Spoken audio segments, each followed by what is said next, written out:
What's good? What's good? I'm back. Yours truly, one and only Paul Pickett, host of the Paul Pickett Podcast, aka Triple P, aka the Common Sense Podcast. Your source for music, sports, politics, world events, and much, much more. Today, I'm going to react to a video of Vince Staples and Joe Budden's, where Vince Staples says something that I said well over a year ago, that streaming is over. That streaming is pretty much dead. Before we get into that, though, I want to give you a word from Dizzle Premium Luxury Liqueur. That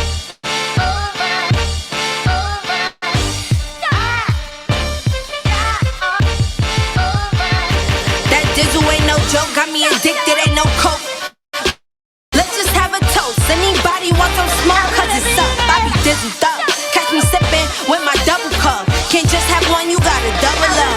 You pour it, gotta watch it bubble up. I ain't gon' lie, I cannot get enough. What Callie said, I need another one. Gonna have you coming back for more, but go get it while it's hot, before it be sold out in your stores. That Dizzle.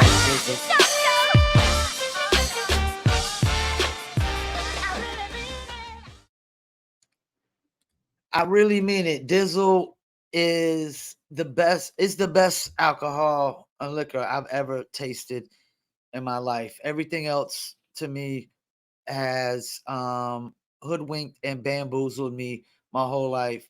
And that's coming from a person whose rap name is Paul Masson. I can't even drink Paul Masson no more because it would just be a travesty for me to drink Paul Masson when I could drink a premium luxury liqueur like Dizzle.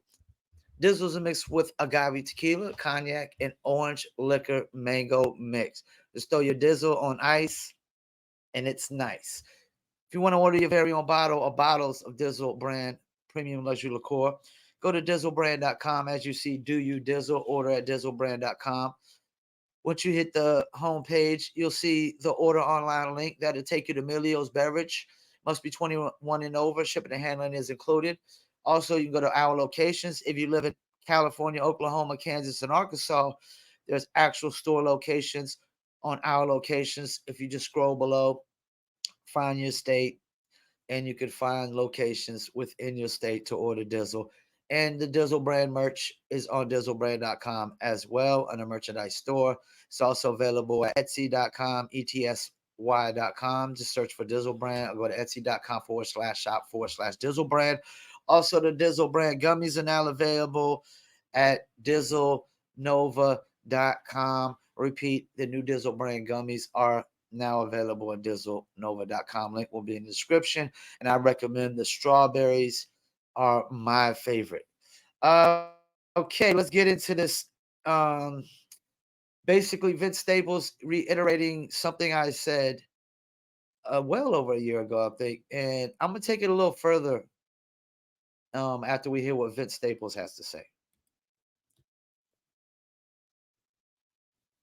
It's over. Streaming, bro. It's over with. DIY. So on a recent episode of the Joe Budden podcast, rapper Vince Staples was invited on to talk about not only the music that he's been working on. And before you finish, shout out to this Curtis King cat, man. I just started seeing his podcast. Really like his episodes. He has a lot of these music topics that I need to definitely react to because I've been doing a lot of sports stuff, a lot of world events, politics, social issues, and things of that nature. But I got to ramp up my music.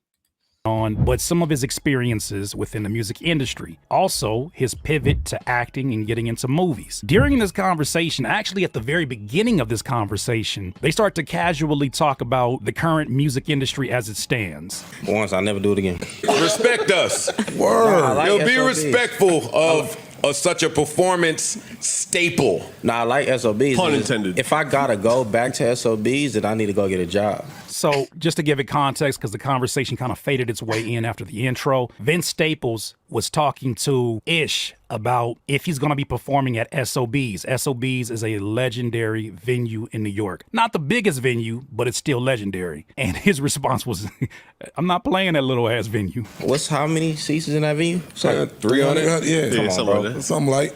Come you on. could raise the ticket prices. I'm cool. Make it exclusive. Or you could just give back to the fans. You could do a Super pop-up. intimate. Yo, Vince, now that I blew up, now that I'm me. I'll never give back to the accurate fans. commercials. Oh, shit. He just said, "I'll never give back to the fans." Why is that, Vince? Why? Yeah, yeah. Normally, when I hear a rapper say, "I would never give back to the fans," I typically don't like that kind of rhetoric. But when he's about to explain it, I totally get it. Totally understand it. Should you give back? You selling a product, bro. Why are we the only niggas that's like gotta give our shit away for free? Everybody else get to sell stuff, whatever. Nobody give back to the fans. KB Homes ain't giving back to the fans. Coca-Cola ain't giving back to the fans. But the niggas gotta give back to the fans. They can pay for it. They don't pay for the music already. Ooh, chill. Hey, chill. And he's not talking about black people in just general. He's just talking about the music. You know what I'm saying? And definitely rap. Now, because this is the thing, 80% of the music being distributed every day, which is 100,000 songs, is rap music. It made a great point. We're selling a product. We're selling a product. Why do I have to give back? We're selling a product. That's the thing. We probably need to stop calling fans and fanatics and fans. We probably just need to refer to them as consumers. And that's why I always say fan base. I always like to say fan base because it's more of a consumer base. Ew. You're gonna have to tell the truth, and I'm gonna tell it. Now, I don't doubt for a second that Vince Staples respects his fans. I don't doubt for a second that he understands the contribution that they have made to changing his life. But he's saying something that, whether or not you want to take it serious or not, he makes a really valid point. I think it is our responsibility as owners of any business or any product to make sure our customers are the top priority, that we're taking care of them along the way. But he's saying, isn't it ironic that we're already giving our music practically away for free? Well, the majority when you think about streaming and the low. And that's the problem. That's one of the biggest problems right there. Spotify, you can get a free Spotify account. You can go on YouTube and stream it for free. Anything that distributes through Spotify and Apple is going to YouTube. And you can go to the topic links and stream that for free. All you got to have is a Gmail account. And I don't even know if you need a Gmail necessarily. You don't have to necessarily be logged in and have an account to stream the music. The topic links. SoundCloud's free, AudioMax free, Spotify. You can create free accounts all day on Spotify and just stream unlimited music. Yeah, it'll run ads, but it's still, that's the thing. If it's free for the consumer to access, it's free. Payout numbers that they give. Why are we expected to give out even more free shit? Why is it that music is already so devalued based upon the structure they've set up? They still saying, "Hey man, you should give back." We got to give them some more free shit. You're talking about being transactional. I'm talking about being transformational. So you gonna transform an industry that's dying? No. You gonna try to transform the dying industry by giving away free shit? Hey. Bam. You're going to transform a dying industry by giving away more free shit. I don't listen to Vince Staples' music, but every time I hear this kid talk, and he's younger than me, so that's why I call him a kid. I hear this young man talk. He always truly amazes me what he says. It's like he totally understands the music business in a way that most people just don't get it. They can't comprehend it. He always amazes me what he says I guess because he's so young. Yo, Vince. He said you're going to try to transform a dying industry by giving away more free shit. Yes. Get more appreciation. What's the dying industry? Music. Yeah, music's over. It's over. Streaming, bro. It's over with. But I fuck with it. You know what I mean? It's cool. I get it, but it's over with. See? To me, at least. All right, hold on. I have to start. So you start. No fight. Let me chime in again. I've said it's been over too. What's the biggest problem with streaming? All right, there's two problems with streaming. That's really, really the biggest problems with streaming. Let's just go with Spotify, for example, because Apple Music is actually picking up more unsigned and independent artists than Spotify on their playlist. Even though Apple's playlists aren't as big enough, you can get on the hit list and whatnot, and you can get people to work it to Apple playlists and get added. Now, everybody on Spotify has to go through the editorial process. Before the editorial process came in, you could actually directly email Spotify curators and build relationships with them. Soon as that process happened, Spotify playlisters, curators, a lot of them shut down their emails. They were done with the relationships, and now it's solely off of them listening to the music. But the problem is with that is most of the time they're not just gonna pick it up just because of the music. Like unless the song is just really, really great, and the curator's like, I got to, okay, they'll add it to a playlist. But when they add it to a playlist, part of the problem is they're adding to their smallest playlists, and it doesn't get enough traction from those to get added to bigger playlists typically. Another problem is that Spotify really doesn't want to break unsigned and independent artists unless they're signed under Spotify, because they could if they wanted to. They got the power like FM radio to break whatever they want to break, but they choose not to because they just go with what's popular, like FM radio, you know. So you got the fact that Spotify is not going to add you to none of their super big playlists. If even if they do add you to a playlist, and they're only going to add you, but maybe a week or so, and then you're going to be off. You know, you don't even get the whole 30-day treatment usually. So they don't really want to break artists. Spotify don't really want to break artists. They don't break artists, and when they do give them playlist ads, it's be like the smallest.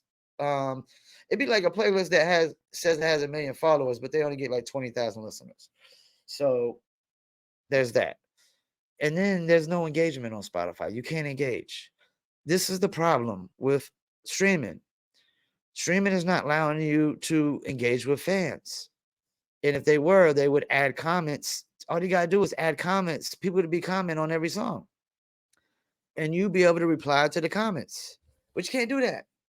You can't do that. All they could do is like the song and save it, or like your profile. They can't.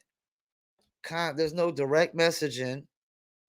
You know, we need to make it where people can message people directly on Spotify, and you need to make comments. And even if you don't want to do the direct messaging, just add comments and be able to allow people to reply to the comments, and that's direct messaging right there. You know, but there's no direct messaging on these streaming platforms, and that's the problem. That's why YouTube is still the number one platform to break artists, in my opinion, and in my experience. And just seeing the landscape of content creators and podcasters, and YouTube is the spot. TikTok is a really good spot to break songs as well. They broke, dozens and dozens of artists since TikToks came out. And yeah, I'm gonna react to a video where TikTok is only breaking a certain kind of artist or making artists change how they make music. Like they'll make songs that are just for TikTok and whatnot. And TikTok being a so short form, people don't know nothing but a small snippet of the song when they go and perform these songs. But there's no engagement allowed on streaming platforms. So you need to bring in comments and bring in direct messaging, or if you and comments, or just comments, and streaming could go to a different realm. But you can't really interact with fans on streaming, and that's the biggest problem as far as unsigned and independent artists go. Because if Spotify doesn't want to break artists on their playlist, that's fine. Just let us get comments. Let people be able to comment on the songs, comment on the playlist, and let us be able to reply to those comments, and we'll be good to go. We won't need you to add or start a big playlist. We'll figure out a way. But Spotify's like FM radio. They don't want to break artists because if they wanted to, they could. They got the power to, and they don't want to allow engagement, with the fans directly on streaming platforms, which is another problem. You know what I'm saying? Because I guess they're afraid that if they do that, artists are going to try to move fans to exclusive spots, which to me, I think that's where the music business is going. Exclusivity, where you just like Ryan Leslie, you just sell it on your website, or they can only stream it on your website and things of that nature, and you get advertisers and sponsors. Back, just casual drop. It's over. Vince Staples is a younger artist who is still making his way in his rounds within the industry. For him to say that and just Parks ain't fighting back, Joe Budden is like, it is what it is. Even though I want to get to that, I agree. I think that's at the common root of our relationship is that we both think this shit is over with. Only the fans don't know. They know. They don't know. Free, they don't care. They don't know because they've made it so convenient for them that they don't care. They don't know. They don't know. They don't know. They don't know. Yes, but it's not their business to know that. They do know. They just don't care. I'm telling you, they don't care. It could be they both. care. You think a fan care if the musician is getting paid?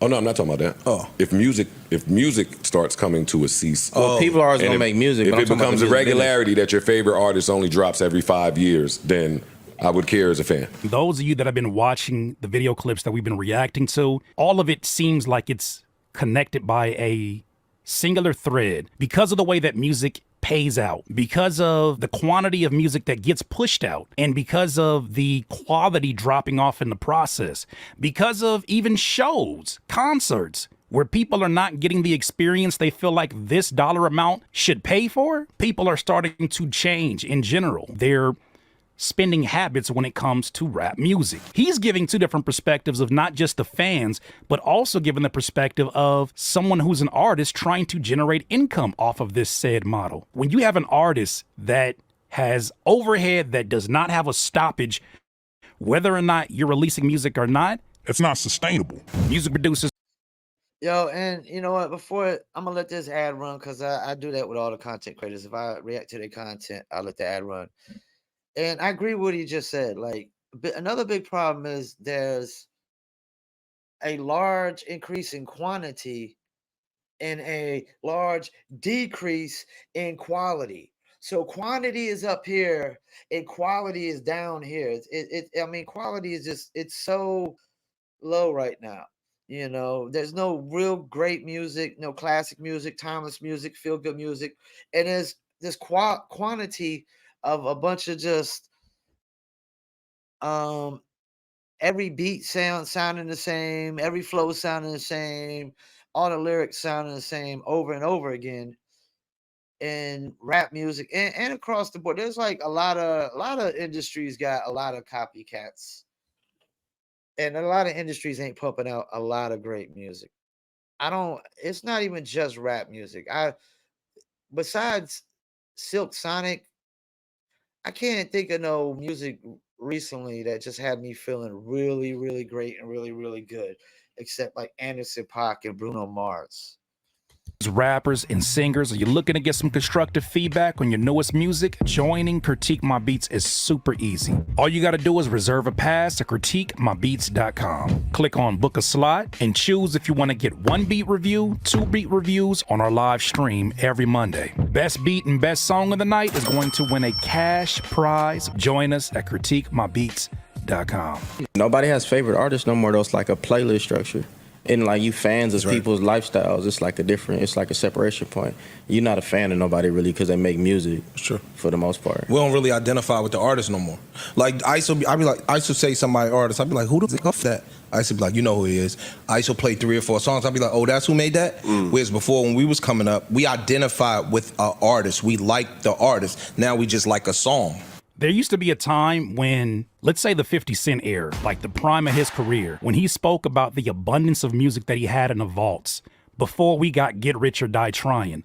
It was something that was a rarity. We had never heard about that, at least from a rap standpoint, that be said in a public sense. Artists were taking their time to make music, or taking more time to make music, but to have such an abundance of music, 200, 300 plus songs for a 15-track album, was unheard of. Now, over the years, that has become more of the norm, especially with mainstream artists. You hear about all the time, yeah, I recorded like 400, 500 songs before I actually put this project together. And because of that, it gives them not only a, in their opinion, more solid project, but it also gives them loose singles that they can release any given point in time. Just let me chime in right there where you said it gives them a more solid project. Yeah, when you're making 400 and 500 trash songs, I guess you gotta make that many to find the 15 best out of your 400 or 500 trash songs. That's why I like Mobb Deep Infamous is my favorite album of all time. Just how well put together it is. And like when you get to the album time, like you got to really you got to be very patient. You got to be very meticulous. You got to put together the album very, very well. The order of the songs needs to be just right. Um, that's why Kendrick Lamar, I think, is considered the GOAT of this last decade, because both of his albums, his solo albums that he dropped, solo LPs are considered great albums. I think Cole has a lot of good albums, and one great album would probably be the Forest Hills, which I live literally 60 seconds away from Forest Hills right now, walking distance. Also, Drake. Drake put out a lot of good albums, but I think like his very first album was like his best. I don't know. Neither one of them got these two great back-to-back albums like Kendrick did. And Kendrick took a lot more time. Kendrick's dropped less albums over the years than all three of them and been top three. Cole's dropped the second most amount, least amount of music, and been probably considered number three. I would say it's been Kendrick. If you're going off of record sales, it's Drake, Kendrick, then Cole. If we're going off of just GOAT status, it's Kendrick, Drake, then Cole. You know, but Drake has made way more music than all of them. Pumped out way more albums, way more singles. I think he literally has 200 singles in the top 100. You know, so let's keep it moving on. in the matter of staying relevant. Now, when one artist does that, it has one effect. When multiple artists do that, everybody is not able to work in a system like that, where you can put so much quantity out and still keep a bar or set a bar and reach it of quality. All the music is affected at that point in time. I think. Yeah, but I get what he's saying. I agree with him. Like, terrible artists shouldn't be doing this. But at the same time, you would almost argue that they have to, because they're making so many terrible songs. They got to make at least 400 to find the 10 or 15 best that are actually, because it doesn't really matter. Even if they go and just make 10 or 15 songs for an album, the album's not going to be all that anyways. It's just going to, when you make an album of 10 or 15 trap beats back to back to back to back to back, I mean, what are we talking about here? You're not talking about high quality music. I think this is just some of the domino effects we're seeing. The 360 is number 100 on the list of things wrong with the music industry infrastructure. Now, I fast forwarded this a little bit more, but they were initially talking about 360 deals as being one of the things wrong and one of the reasons why it's so challenging for some artists to build sustainable income. Joe Budden is letting them know, like, I don't really see that as the number one issue. There's some pros and cons that can be argued on both sides, especially if you're on the receiving end of it and you're making the investment for these artists that are not promised to bring you your money back. I'm not all the way mad at the 360. What's number one, though? Niggas got mad at me. The way they pay out.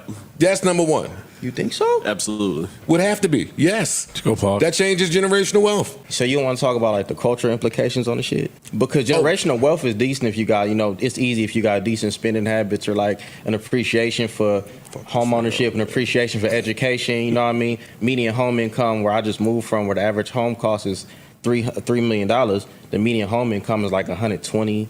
That ain't even like a 30-minute set for me. Let me chime in. I love what he just said.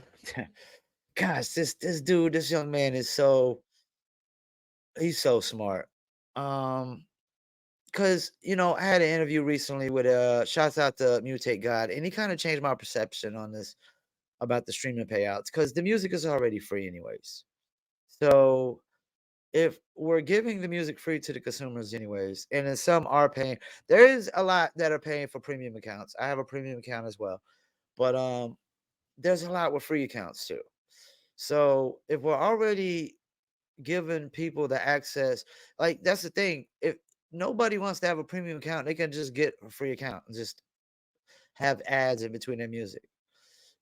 So the access to the music is already free. So how can you expect such higher payouts? And so what he's saying is their spending habits, like these dudes in the chains, flying private, living in these mansions. I mean, Lil Pump, why'd he have to sell his mansion? Yeah, he made a profit, but he had to sell it because he had money issues. Because shows ain't coming in as much as he is. He's not selling out as much. Nobody checking for the music as much.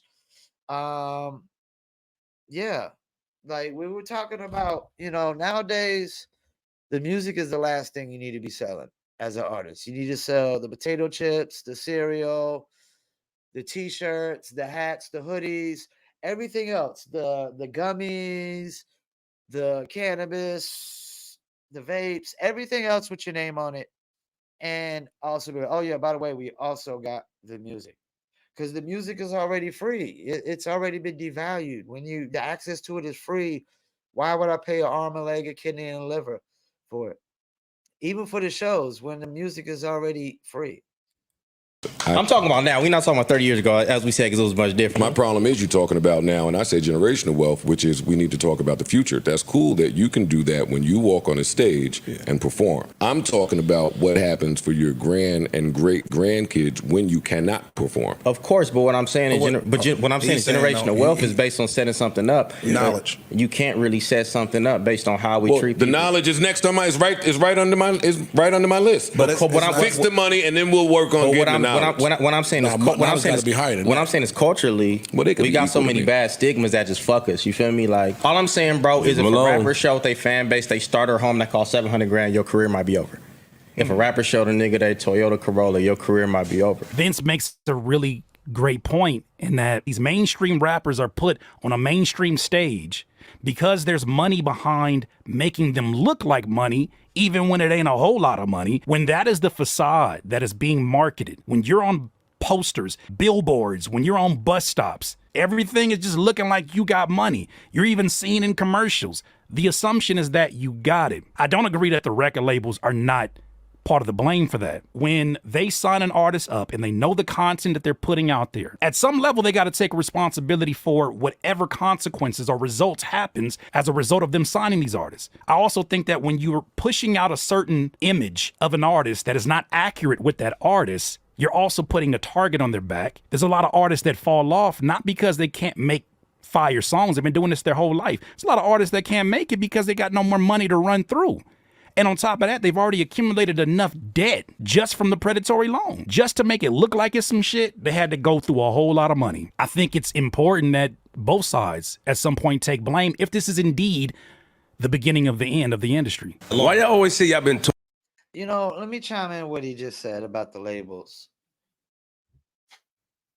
Somebody on Math Hoffa's podcast, shouts out to Math Hoffa's podcast, said something about the labels don't want to make music, they want to make money.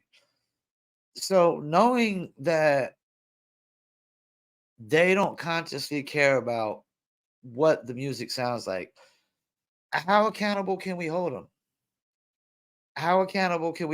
And this is the thing. We're in a time now where labels don't know how to break artists, first of all, because radio and street teams are dead for breaking artists. So they don't know how. There's no one way to break an artist no more. Back in the days, it was radio and street team. Now you got so many different avenues. You damn near got to do them all before you break the artist. It's like you can't just break an artist on one platform because that platform might not be the one. Like you might not be able to break an artist on YouTube, but you can break them on TikTok or maybe on Triller and not TikTok, vice versa. There's no one way to do this. So labels don't know how to break artists. And artists are breaking artists. Artists and influencers are breaking artists nowadays. And labels are signing artists that already broke themselves. So that's what the process. So when you sign an artist that's already broke himself, and you're basically signing him because he's already making a certain amount of money, why the hell would you care what the music sounds like? I mean, why? Like, let's think about this. If I'm a record label and I know I'm only signing established artists, why the fuck would I care what the music sounds like if I'm only signing established artists? You should only care about the music sounds like when you're not signing an established artist. When the artist has no fan base and he's not established, like a J. Cole, that's when you care about the music sounds like. You see, because people got this shit so confused. You know, if you're an artist that already has fan base, like Little Pump, I know for a fact from a friend from Fayetteville, North Carolina, that Little Pump was making $15,000 a show before he signed with a major label. I'm a major label and I'm going to sign Little Pump because he's making $15,000 a show, and I think I can make that bigger, and we can get that to $40,000-$50,000 a show, and I can make a ton of money off of the 360 deal for Little Pump or whatever. Why would I care about what the music sounds like? If I'm already trying to buy into something that's already established, why would I care what it sounds like? You're only buying into it, something that's established, because you think that you could just make it bigger than it already is. You think about adding your resources will make it bigger. And sometimes it does. And a lot of times it won't. Because labels don't care about the music. We don't have no Loud Records no more. No Ruckus Records. We don't have these labels with a lot of artists signed to them. Def Jam don't care about the music no more. At one point they did. I would argue Cash Money and No Limit never cared about the music. Yeah, like even Jimmy Iovine, when he would sign an artist, like, Dr. Dre brings in Eminem, he's not changing nothing about Eminem. He's telling him to be who the hell he was. And Eminem out the gate was a package deal. This is the thing people don't realize about Eminem. If Eminem doesn't drop the music, the video the way he is, Eminem is never as big as he is. That's why Joyner Lucas is one of my favorites, because it's a package deal. It's the music video plus the song.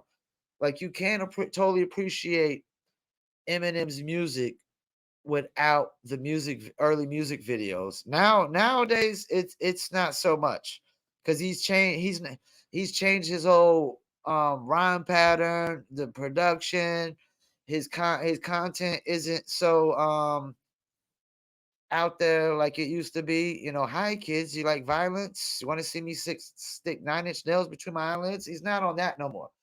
But that was a package deal. Without that music video, that song is not big as it is. It's not. It's a whole deal. You know what I'm saying? And even the music business nowadays is like a package deal. It's not. Nobody's selling off of the music alone. It's all about the image as well, the popularity, the social media, the reality, the antics, the relationships, Blueface and his relationships, whatever, That's what's selling the music. It's not the music selling the music. So, like I said, when labels are just signing established brands, why the fuck would they care about what the music sounds like? But if you're signing an artist who's not established, you got to build them up and try to break them from ground up. Yeah, you should care about what the music sounds like. But labels don't know how to break artists no more. So there's that problem. Thought that when it was niggas like you and him telling y'all the better way to do it, and y'all didn't listen. Niggas just wanted to go the other route. True. There's Everybody- niggas. There's, why? hold on, Why hold do on, you let me think finish. that is? There was older niggas preaching the same shit on the corner, 125th. There was other niggas in hip hop talking about generational wealth and what to do, and we chose not to listen because it was fly to follow. That was a choice that I'm we agreeing made. with you. Yeah, I'm agreeing with you. People make that choice. I hate the I'll tell puppet somebody the master other shit. way, and I still make the dumb choice. I agree with that. It's more infuriating today because maybe at that point my dad It is. didn't see a have the viable knowledge. path. Ding, ding, ding, ding. That's the big part. That's the big issue of what Joe Buttons was missing. It's more egregious today. It just the level of rappers blowing money on bullshit and nonsense is so out there nowadays, you know. And what Vince Staples is talking about is the KRS-One mindset or the PMD. Like this was always known that Parrish actually, people always said Parrish had more money than Eric because Eric was buying mansions and Mercedes, and Parrish is still driving the same beat up car. You got Eric Sermon in one hotel room, you know, with a bunch of bitches. You got PMD in another room with Das Effects and Redman and Keith Murray and everybody else. And they all eating, you know, sandwiches and shit like that. Like rappers are not humble nowadays. None of them. Just a very small few, like Kendrick, Cole riding a bike. Kendrick and Cole, that's really it in the mainstream. Kendrick and Cole. Cole riding a bike in New York and Kendrick, you know, being Kendrick. To get to millions of dollars. Sure. Today is just a little more frustrating because it's like, yo, we have examples of us everywhere getting to it. This portion right here, the first thought that came to mind was some of the commentary sometimes my reaction videos get. I don't be in there arguing with nobody. I let y'all get that off. There is a segment of my viewers who feel I used like to do that. I'm leaning in too hard on the artists, or that people who are making this kind of content is trying to take them out of position and therefore out of a job that feeds other people in their family, themselves, and employs other people. That is not the goal at all. Not at all with this content. You know what? And as a music promoter, see, he makes beats, I think, or he's a beat maker, if I'm not mistaken. I'm a music promoter. As a music promoter, yes, I'm hard on artists. Why am I hard on artists and musicians? Because their perception of the business is totally wrong. When they get into this business, 97% of them don't know anything about this business. So everything that comes out of their mouth is a invalid excuse. Yes, invalid excuse because they don't like artists think you're supposed to just make music and that's it. They don't understand the breaking music part. They know nothing about the breaking music part. And I ain't saying there's none that don't know because artists are breaking themselves, but very, very, very few people that get in this business know anything about this business. That's no excuse. That's no excuse. You know, you sign a bad contract because you know nothing about this business. You know, you get screwed by a label because you know nothing about this business. You know, some people are so quick to sign any deal just to get out of poverty, just to get rich fast. Because that's the thing, you know.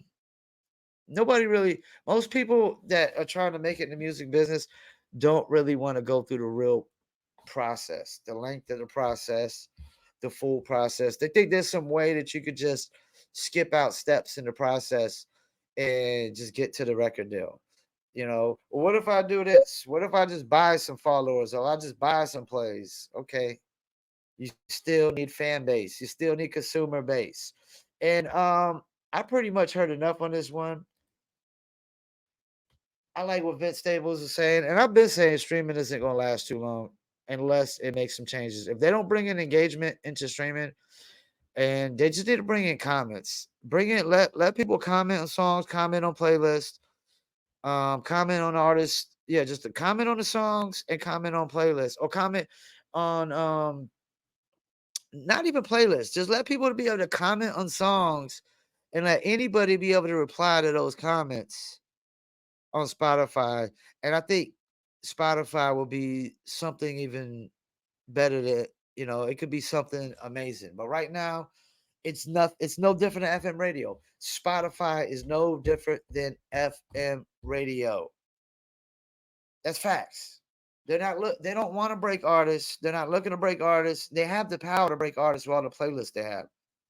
They could take any artist that has good, average or better than average music probably, and add them to all the biggest playlists for 3 or 4 months and probably break them. They could, especially with all this below average music that's being broken into the music business nowadays. So yeah, I definitely like Vince Staples, and I need to start listening to more of his music. I definitely need to start listening to more of his music. Every time I listen to his interviews, I'm always impressed with what he has to say, man. I mean, the kid is just amazingly smart. He totally understands life in general. And I gotta say this before I go. Vince Staples is definitely not woke. He's definitely not woke because he's not allowing them to make any excuses for the mistakes that these rappers are making um with their careers and whatnot. So yeah. Once again, I want to thank you for tuning in on Paul Pickett Podcast. And once again, I'm out.